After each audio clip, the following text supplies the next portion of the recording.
Oke, jadi aku baru aja nonton anime yang berjudul Kanata no Astra atau Astra Lost in Space. Anime ini berlatar di masa depan tahun 2063 dan bercerita tentang 9 orang anak SMA yang awalnya mau camping di sebuah planet. Tapi niatnya mau camping, justru mereka tiba-tiba terdampar di luar angkasa. Dan kali ini kita akan bahas beberapa hal dari anime ini secara sainsnya. Dan disclaimer, di sini sebenarnya aku nggak bahas tentang jalan ceritanya ya, tapi kemungkinan besar pasti akan ada minor spoiler. Jadi kalau kalian nggak mau kena spoiler sama sekali, bisa nonton dulu aja animenya. Animenya ini pun bisa ditonton secara gratis di YouTube-nya Ani1. Resmi, ada translate bahasa Indonesianya juga. Tapi kalau kalian nggak apa-apa kena spoiler, kita langsung lanjut aja di video kali ini.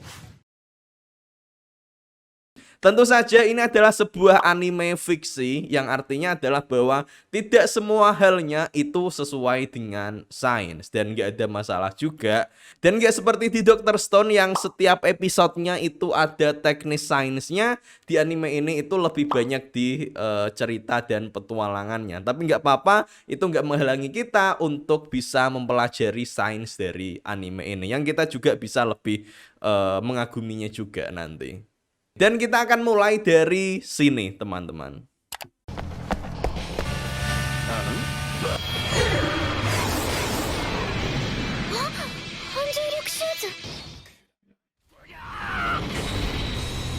Oke. Nah, ini adalah hal yang pertama yang cukup menarik yang aku lihat di anime ini ya, teman-teman. Yaitu adalah tentang sepatu anti gravitasi yang dipakai oleh Kanata, tokoh utama dari anime ini. Pertanyaannya, apakah kita benar-benar bisa bikin sepatu anti gravitasi di dunia nyata? Mungkin untuk memulai di sini kita perlu memperjelas dulu istilahnya tentang anti gravitasi, karena anti gravitasi ini bisa diartikan ke beberapa versi. Yang pertama yaitu adalah anti gravitasi yang benar-benar dia sebagai apa ya, kebalikan dari gravitasi. Maksudnya kan kalau gravitasi itu tarik menarik nih, sementara kalau anti gravitasi ini adalah yang tolak menolak gitu, benar-benar lawannya gravitasi. Atau bisa juga diartikan anti gravitasi di mana dia menggunakan suatu dorongan tertentu, entah pakai listrik, pakai magnet, pakai angin dan sejenisnya, untuk kemudian mengimbangi melawan gaya gravitasi itu sendiri.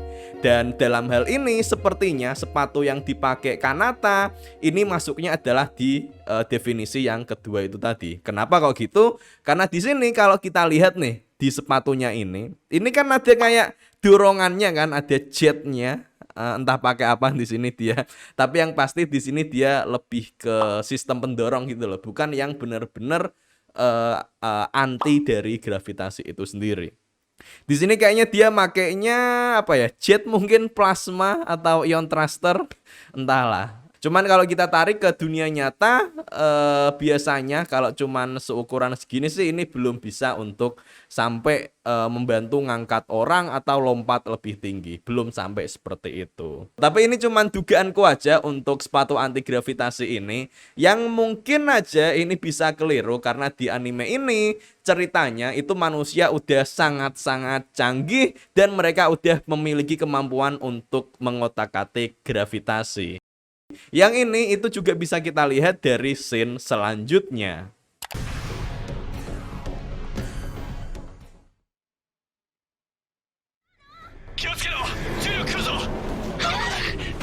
Oke. Nah, ini ya teman-teman. Jadi di sini di animenya itu mereka udah bisa mengontrol gravitasi.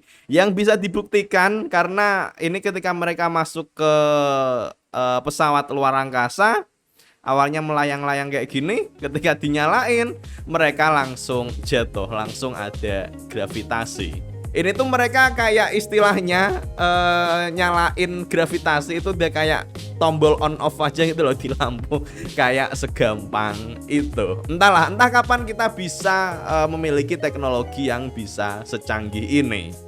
Sejauh pengetahuan manusia sekarang, untuk bikin efek gravitasi di pesawat luar angkasa itu adalah dengan melakukannya secara mekanik.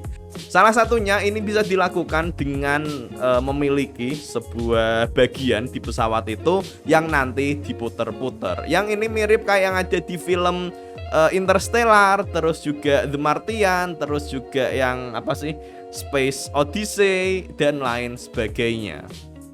Untuk pesawat-pesawat itu tadi, cara kerjanya itu kayak gini teman-teman. Kan mereka memiliki bagian yang bisa berputar tuh. Nah, ketika berputar, sama seperti yang kita rasakan ketika di bumi, itu kayak kita ada merasa dorongan ke arah luar kan.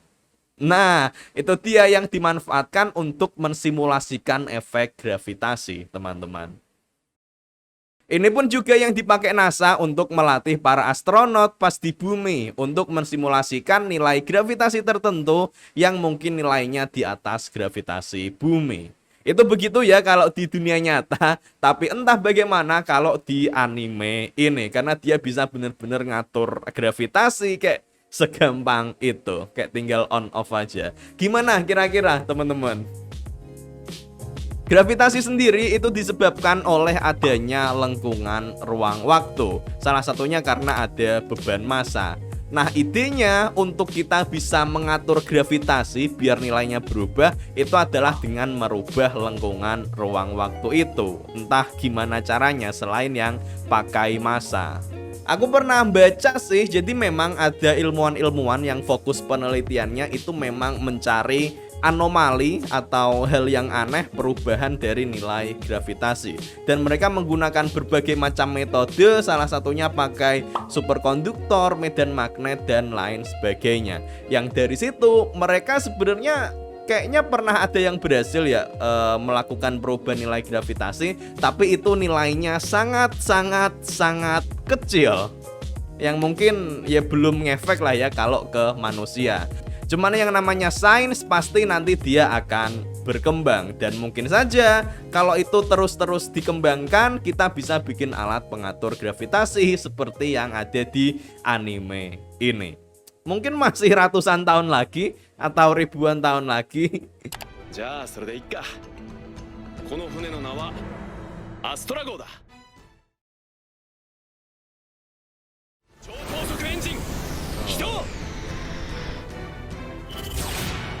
Wow. Faster than light engine. Mesin yang lebih cepat dari cahaya.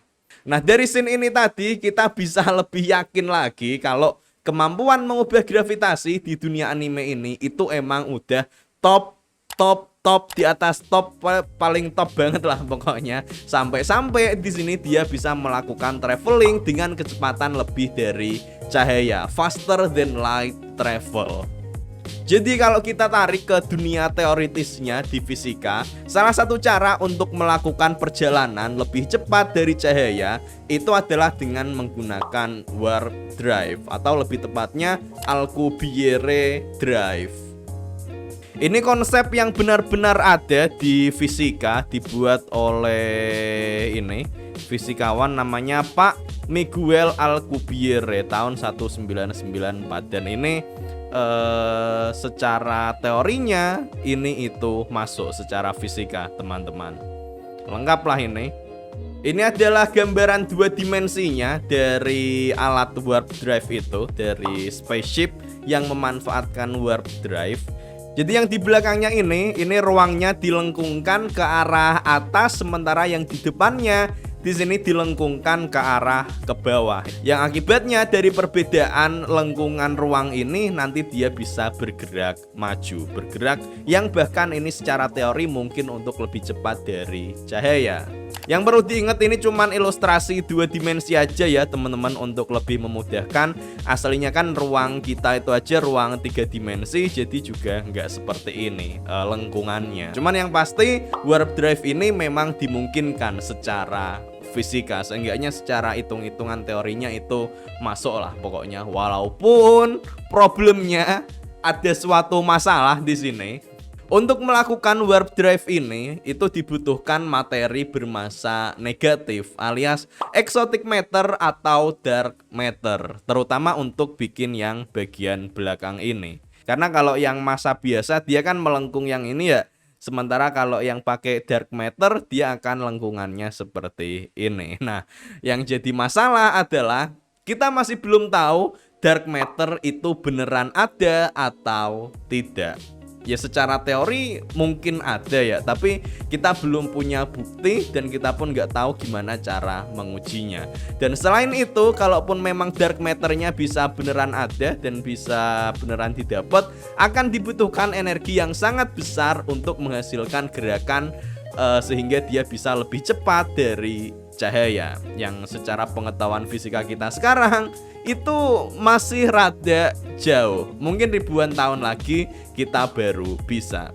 Ya kita nggak tahu lah ya teman-teman. Dan ya mungkin itu dulu aja untuk video kali ini teman-teman. Kalau kalian suka silahkan berikan like, komen, dan kalau rame kita akan lanjut ke video selanjutnya. Terima kasih.